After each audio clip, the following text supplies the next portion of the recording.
मोगाल भाव भयणीनो, आयज आमी प्राचीन कालाच्या चवथ्या आयतारान आसा.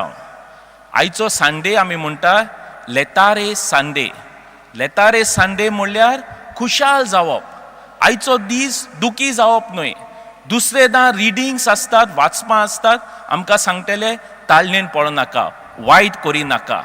पूण आयची वाचपां, आयचो आयतार आसा म्हणल्यार आमकां ग्लिम्स दिता की रेजरेक्शन येवपाक आसा, जेजू पुनो जिवन जावपाक आसा.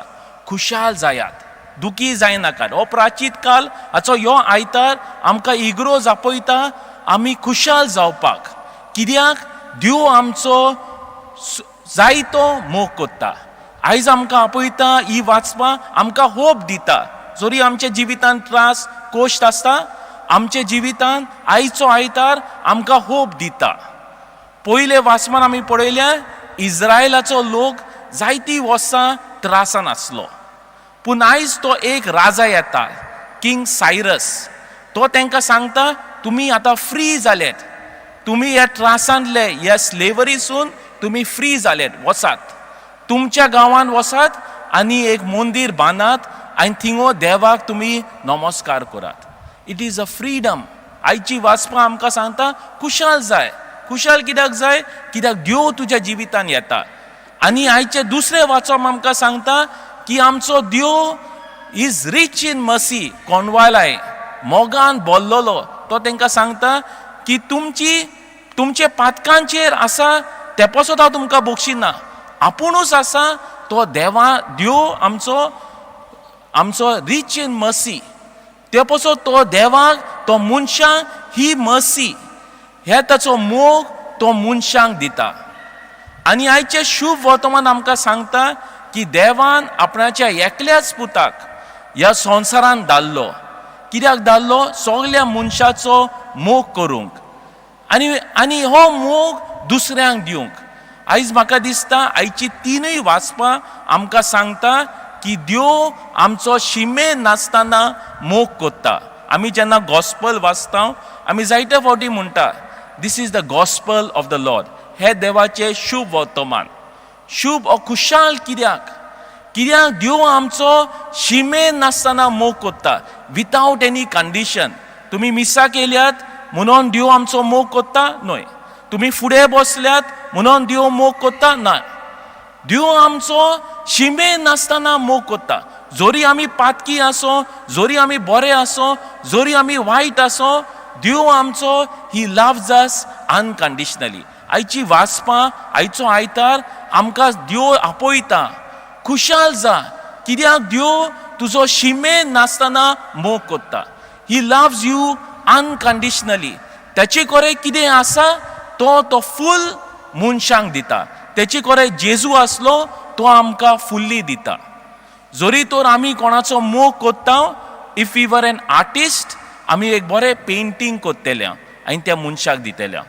जोरी आमी तेचो चुबेस मोग कोत्ता, जोरी आमी रांदपाक कितें बरें जाना, आमी रांदून आमचे गूण उजार करून ताका आमी दितेलें.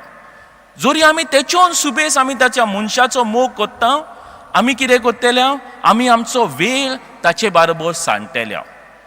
आनी जोरी तर आमी ताच्योनय सुबेस ताचो मोग कोत्ता, we will give our life for this person. आयज जेजू आमकां सांगता, देव आमकां सांगता की आपणें तुजे पासत आपणाचो एकलोच पूत आहा तो तुका दिलो. Completely he loved us.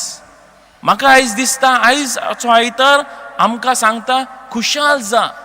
जोरी आमी वायट आसो, पातकान आसो, तें इम्पॉर्टंट ना. कितें इम्पॉर्टंट म्हणल्यार आमचे बरोबर आसा हो देव आमकां मोग कोत्ता. आमकां तो पयले वाचपान आमकां फ्रीडम दिता, आमकां फ्री कोत्ता. दुसरे वाचपान आमकां सांगता that he is rich in mercy.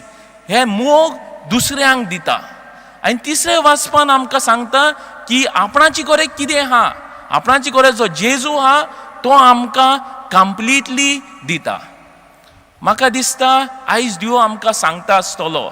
लायक आमी जायते फावटी आमी पळयता थोडे लोक आमचे मदेकांत म्हणटात आसतले, आमी पळयले आसतले की तेमी जेन्ना नोएनाक खंय गेलेत जावं खंयचे श्रायनाशी गेले, आनी दे मेक अ इंटेंशन. ते म्हणटात आमी येतलेत आनी इतल्यो वाटी पेटयतल्यात ओ एक कोत्तेलेत आनी जोरी तो तेमी करूंक ना तांकां वायट दिसता आनी कितेंय वायट जाल्यार ती म्हणटली म्हाका दिसता आमी हें करूंक ना ते पसत आमच्या जिवितान वायट जालें वो थोडो लोक म्हणटलो आपणे ह्या मनशान ओके फादरीचे आड कितें मुतलें आनी ते पसत ह्या मनशाक वायट जालें पूण आयज देव आमकां सांगता तुमचें चिंतप व्हडलें करात आपूण तुमची पातकां पळयना आपूण कुणवाळायचो आपूण I am the person who is rich in mercy आपूण देव म्हणल्यार मोगाचो एक भांडार तो आमकां सांगता की आपूण मोग हो तुमकां दिता न्हय तुमचे पातकांचेर न्हय तुमी वायट कोत्तात बरें कोत्तात तेचेर ना आयचे वाचपां व्हेरी डिफरंट दुसऱ्या दिसांनी वाचपां आमकां सांगतली हें कोर हें करी नाका पूण आयची वाचपां आमकां सांगता हो मोग देवाचो मोग तुज्या काळजांत तूं अणभव देवाचो मोग शिमे नासतना इट इज लायक अ दोरया आमच्या जिवितांत जोरी आमी एक बाकीट घेवन गेल्यार तो बोत्तलो जोरी आमी टँकर घेवन गेल्यार तो बोत्तलो आयज आमकां देव इसादता आमी कितलें आमचें काळीज ह्या देवाक उक्तें करूंक सोदता म्हाका अशें दिसता जोरी तर आयज आमचें आसतलें आमी तोरी तेच पातकान पडटले परत परत तेच वायट वस्तू कोत्तले परत राग दवरतले परत दुसऱ्यांक वायट कोत्तले पूण आयज देव आमकां सांगता आपणाक तूं फकत चान्स दी की तुजो मोग आपणें करूंक God is telling you give me a chance to love you unconditionally तुजें काळीज तूं बॉर्न करी नाकाय तुजें काळीज हो देवाचो मोग हा तो अणभवपाक तुजें काळीज उक्तें कर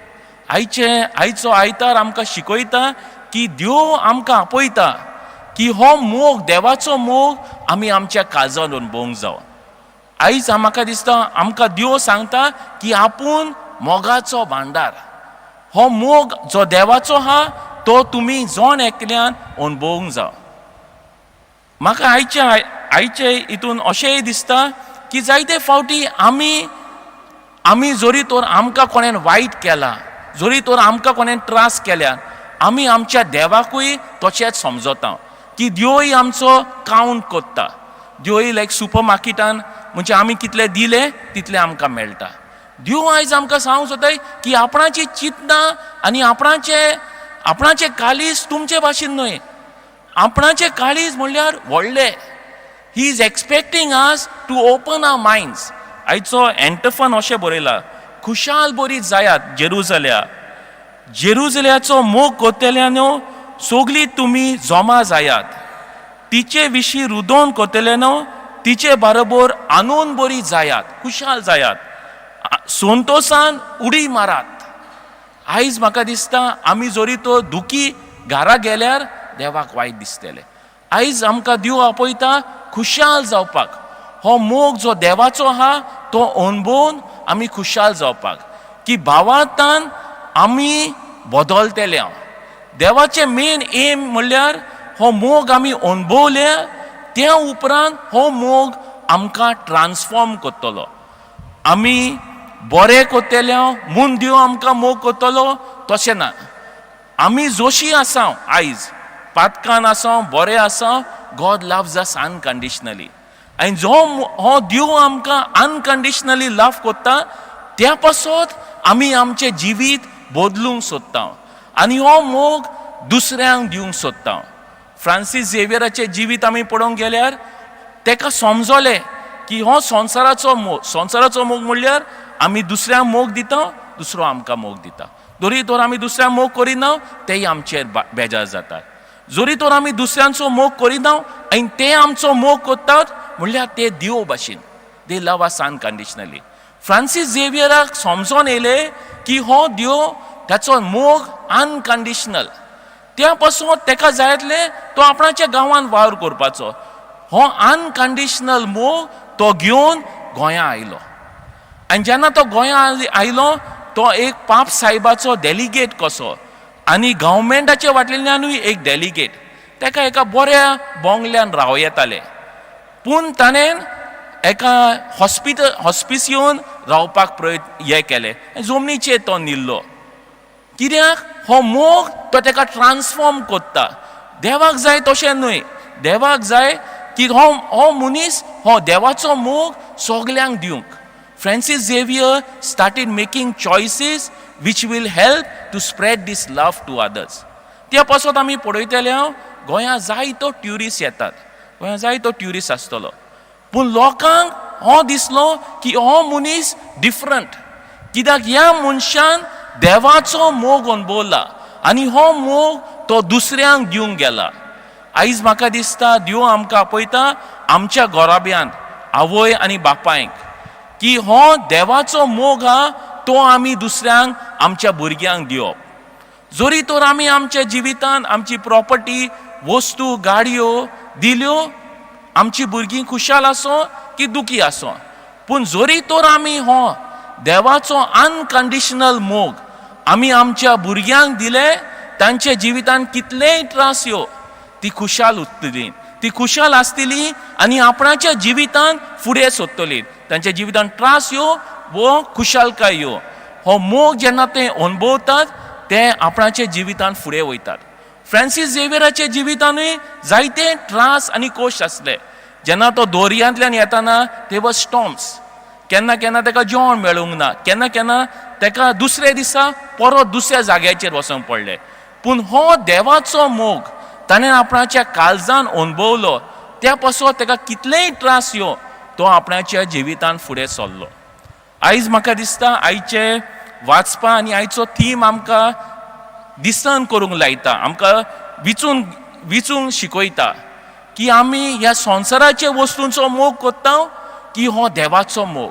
जो देवाचो मोग म्हणल्यार जो शिमे नासतना, इट इज अनकंडिशनल. हो देवाचो मोग आमी आमच्या जिवितांत जोरी तर आमी घेतले, होच मोग आमकां दुसऱ्यांक दिवंक जाता. तर आयज आमी ह्या ग्रेसा पासत मागुया की हो देवाचो शिमे नासलेलो मोग आमी उक्ते आसो. हो देवाचो जो शिमे नासलेलो मोग हा तो आमी आमच्या काळजान 2 दिसा अणभवूंक. आमेन.